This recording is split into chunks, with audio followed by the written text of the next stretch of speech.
In 2005, UK residents drank over 1 billion litres of wine. It may have reached their table in a bottle, but it began life in a barrel. At this traditional German barrel manufacturer, they're making one that can hold about 225 litres. The cooper who makes the barrel will need 3 lengths of wood. He'll split them into 4 pieces and use that to make the planks he needs.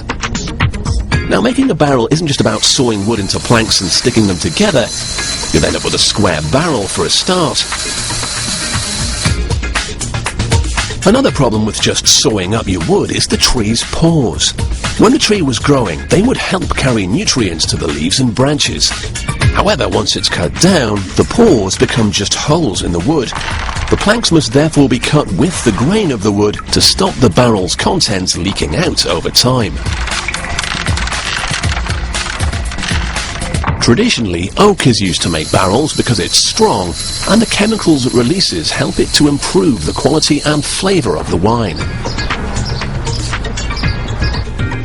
To make staves from the planks, they're sanded down first. The ends are then sawn off at an angle to help shape them. If you want a proper barrel shape, the staves must be wider in the middle and narrower towards the ends. It takes a master cooper years of experience to be able to achieve this by hand.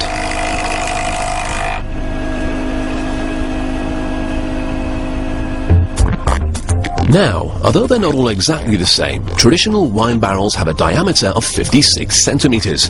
To get this right, the cooper must use between 25 and 30 staves.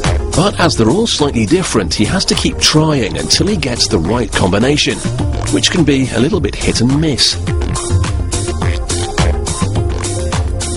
When he's got the ones he needs, he'll attach 2 of them to a metal hoop. They'll form the structure to which all the others will be added. Once the last one is ready to be put in, the hoop can be tightened up, and voila, one perfectly formed wine barrel. Well, not exactly. You can see the beginnings of a barrel shape, but you couldn't really store any wine in it just yet. First, the staves need to be bent. The cooper lights a small fire in the centre of the barrel and the staves are brushed with water. This combination of the heat and the humidity makes the wood flexible, so he can bend it. But it's not just a case of bending them in by hand. A large vice is attached and slowly tightened up. It's very, very slow.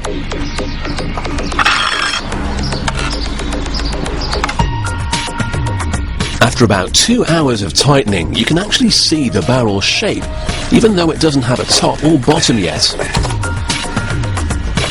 Next, the cooper will toast the interior. What the cooper is doing here will have a really big impact on the flavour of the wine stored in this barrel.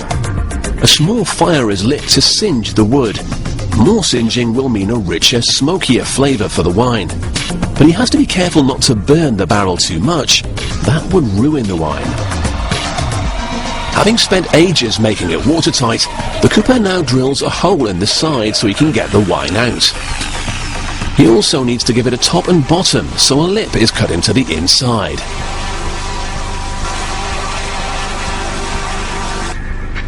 The cooper then measures out the diameter using a pair of compasses. He can then transfer the size to the boards he's using to make the bottom with.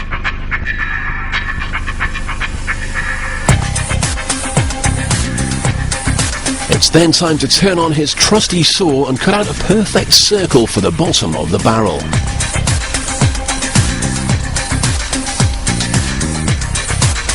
To fit it, the hoops that have been holding it together have had to be removed. He inserts the disc and then replaces the hoops and tightens it all up again.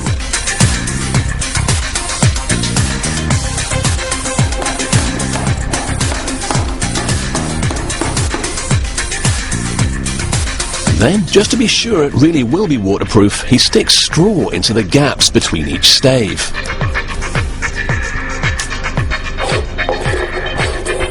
Now he's got the barrel into shape, but it still looks a little bit shabby round the edges, so the cooper can now give it a bit of a makeover. Sanding down the exterior used to be done by hand, but it was long, slow and very hard work. The modern cooper is far smarter. He gets his assistant to do the work, using a machine to spin the barrel for him. First he planes down the wood, watching out for enormous splinters as he goes. And the barrel is then given the once-over with some fine sandpaper to finish it. All that remains is for the barrel to be fitted with some fresh steel hoops. The cooper marks up the steel and cuts it on his custom guillotine. He then splays the steel so that it's tight against the barrel and gets the best grip possible. It's then all riveted together for strength.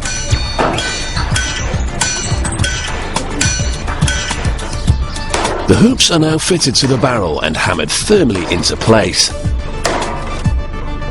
And the final addition is the cooper's seal. Well, okay, his stamp. So the next time you taste oak in your glass of Chardonnay, check that there aren't any splinters still floating around.